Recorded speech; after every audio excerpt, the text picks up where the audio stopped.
अध्याय 67 यहाँ है। ठीक है, कोई विकल्प नहीं है, मुझे बस इसे अपने बैग में रखना चाहिए। उसने राख एकत्र की और उन्हें बड़े पत्तों में लपेटा, बाद में उन्हें अपने बैग में रख लिया। उसने अगला घंटा रहने और आराम करने के लिए जंगल की तलाश में बिताया। जंगल निश्चित रूप से बड़ा था और वहां छिपने के लिए सभी प्रकार के प्राकृतिक स्थान थे। यदि संभव हो तो वह पानी की धारा के करीब एक जगह चाहता था ताकि उसे पानी इकट्ठा करने के लिए यात्रा करने की आवश्यकता न पड़े। लेकिन निस्संदेह इसमें अन्य प्रतिभागियों के साथ उलझने का जोखिम भी था। पानी एक महत्वपूर्ण संसाधन है और इसके लिए लोगों में होड़ मचनी ही थी, वे भी उसके जैसा ही सोच रहे होंगे। उसने जल विशेषज्ञ एस्पेरा को जगाया था और सख्त जरूरत पड़ने पर वह अपनी प्यास बुझा सकता था, लेकिन यूं ही नहीं। उसके पास दूसरों की तुलना में बहुत कम मात्रा में एस्पेरा था और पानी आधारित तकनीकों का उपयोग करने से इसकी बहुत अधिक मात्रा खर्च हो जाती थी, जिससे वह थक जाता था। उनका मुख्य लक्ष्य किसी भी अज्ञात परिवर्तन के लिए तैयार रहने के लिए यथासंभव अधिक ऊर्जा का संरक्षण करना था। वह इस समय जब चाहे अपनी प्यास बुझाने के साधारण उद्देश्य के लिए अपने एस्पेरा का उपयोग करने की विलासिता बर्दाश्त नहीं कर सकता था। कुछ एस्पेरा भंडार रखना आवश्यक था। गुरगल गुरगल। ज्यादा देर नहीं हुई जब उसके कानों में बहते पानी की आवाज पड़ी। वह ध्वनि की दिशा की ओर चला और झाड़ियों के साथ कुछ सरसराहट के साथ उसने जल्द ही खुद को एक बहती हुई पानी की धारा के सामने पाया। पानी साफ और ताज़ा था। वह किनारे के पास पहुंचा और एक और ताज़ा पानी पिया। पहले के रक्तपात से तरोताजा महसूस करते हुए उसने समय बिताने के लिए पास में एक आश्रय खोजने की कोशिश की। यदि संभव हो तो वह ऐसा चाहता था जो पानी की धारा से बहुत दूर न हो। अंत में लगभग 30 मिनट और बिताने के बाद वह चट्टानों से बनी एक अलग मान का पता लगाने में सक्षम हो गया। यह न तो बहुत गहरा था और न ही बहुत चौड़ा, वह स्वयं को इसके भीतर छुपा सकता था। उन्होंने इसे अपना स्थान बनाने का फैसला किया और आसपास के क्षेत्र से कुछ बड़ी चट्टानें लाए और इसे अधिक प्राकृतिक और अलग दिखने के लिए प्रवेश द्वार की ओर स्थानांतरित कर दिया।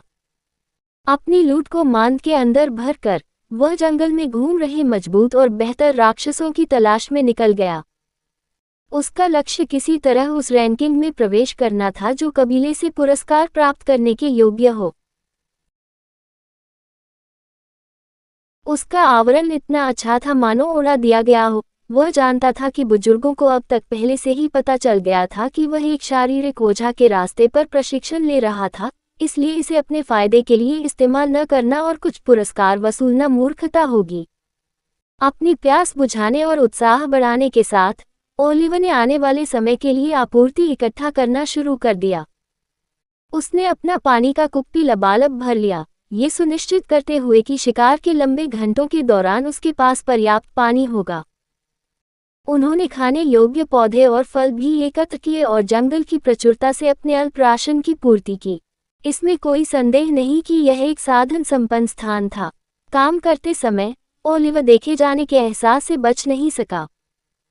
उसकी गर्दन के पीछे चुभन महसूस हुई, जिससे उसकी बाहों पर बाल बेचैनी से बढ़ने लगे। सावधानी से इधर उधर देखते हुए उसने किसी भी हलचल के संकेत के लिए आसपास के पत्तों की जांच की, लेकिन कुछ भी सामान्य नहीं देखा। क्या मैं बहुत ज्यादा संवेदनशील हो रहा हूं? उसे आश्चर्य हुआ, ये देखते हुए कि जिन 2 राक्षसों से उसने पहले लड़ाई की थी, उन्होंने वास्तव में उसे काफी परेशान कर दिया था, इतना कि वह चट्टानों पर पानी के लगातार छींटों से भी परेशान हो गया था। अपने व्यामोह को दूर करते हुए ओलिवर ने खुद को हाथ में काम पर ध्यान केंद्रित करने के लिए मजबूर किया। वह डर को अपने फैसले पर हावी नहीं होने दे सकता था, तब नहीं जब उसका जीवन जंगल में घूमने वाले राक्षसों से एक कदम आगे रहने की उसकी क्षमता पर निर्भर था। अपनी आपूर्ति एकत्र करने और अपने संकल्प को मजबूत करने के साथ ओलिवर एक बार फिर जंगल की गहराई में चला गया। उसके कदम जंगल के फर्श पर धीरे धीरे गूंज रहे थे। शिकार अभी खत्म नहीं हुआ था। अगले कुछ घंटों में उसका सामना कई राक्षसों से हुआ। वहां एक राक्षस था जिसके सूजे हुए सिर पर घने बाल थे, जो स्वयं रेगमाल की तरह मोटे थे। उसका सूजा हुआ सिर एक छोटे अस्थियुक्त शरीर के ऊपर लगा हुआ था।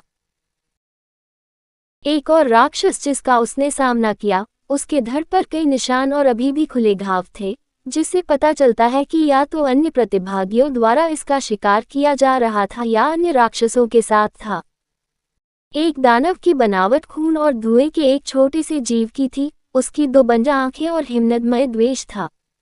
उसका सिर चमड़े जितना मोटा और चोंच जैसी नाक वाला था। उसके छोटे आकार और तेज प्रतिक्रियाओं के कारण उसे उस राक्षस को मारने में कठिनाई हुई, लेकिन अंत में वह इसे खत्म करने में कामयाब रहा। आखिरी दानव एक अच्छी पकड़ हो सकता था, और अगर उसने दानव को अंदर बंद करने के लिए ताबीज का इस्तेमाल किया होता तो वह चिंता मुक्त हो सकता था। परंतु उसका मन इस राक्षस को स्वीकार करने को तैयार नहीं था। उनका मानना था कि वह निश्चित रूप से इसे बेहतर कर सकते हैं, और कहने की जरूरत नहीं, देखे जाने की वह सिहरन भरी अनुभूति एक बार फिर आ गई थी। पहले पानी की धारा पर उसे लगा कि यह उसका भ्रम था, और उसने ऐसा माना क्योंकि जब वह जंगल की गहराई में शिकार करने के लिए पानी की धारा को छोड़ता था तो संवेदना गायब हो जाती थी, लेकिन अब अचानक वह वापस आ गई थी। इस बार उसने यह नहीं सोचा कि यह इस तथ्य के कारण था कि वह राक्षसों का शिकार करने के कारण किनारे पर था। कोई उसे जरूर देख रहा था, और वह कोई करीब था। बिना देर किए उन्होंने कॉस्मिक वॉर्ड गेज को सक्रिय किया और एक बार फिर आसपास का स्कैन किया। इस बार उसने इस बारे में सावधानी बरतनी सुनिश्चित की और देखने वाले को पता नहीं चलने दिया कि वह उन्हें खोज रहा है। वह प्रेक्षक या प्रेक्षकों को सचेत नहीं करना चाहता था कि उसने उनकी निगाहें अपनी पीठ पर महसूस की हैं। वे पहले से ही अपनी नज़रों से काफ़ी चोरी छिपे नज़र रख रहे थे, और अगर पिछले कुछ हफ्तों में वह मजबूत नहीं हुआ होता तो शायद उसने इसे पूरी तरह से नज़रअंदाज कर दिया होता या चूक गया होता। लेकिन अब ऐसा नहीं था। उसने स्वाभाविक रूप से कार्य करने का नाटक किया और लाश को संभालना शुरू कर दिया, जबकि कभी कभी ये देखने के लिए चारों ओर देखता था कि क्या आसपास कोई राक्षस है, जबकि इसके बजाय वह पर्यवेक्षकों की तलाश कर रहा था। और आखिरकार उसने इसे देख लिया। आह! उसके होंठ अचानक एक भयावह मुस्कुराहट में बदल गए। वे अंततः यहाँ हैं। कहानी खत्म। अलविदा।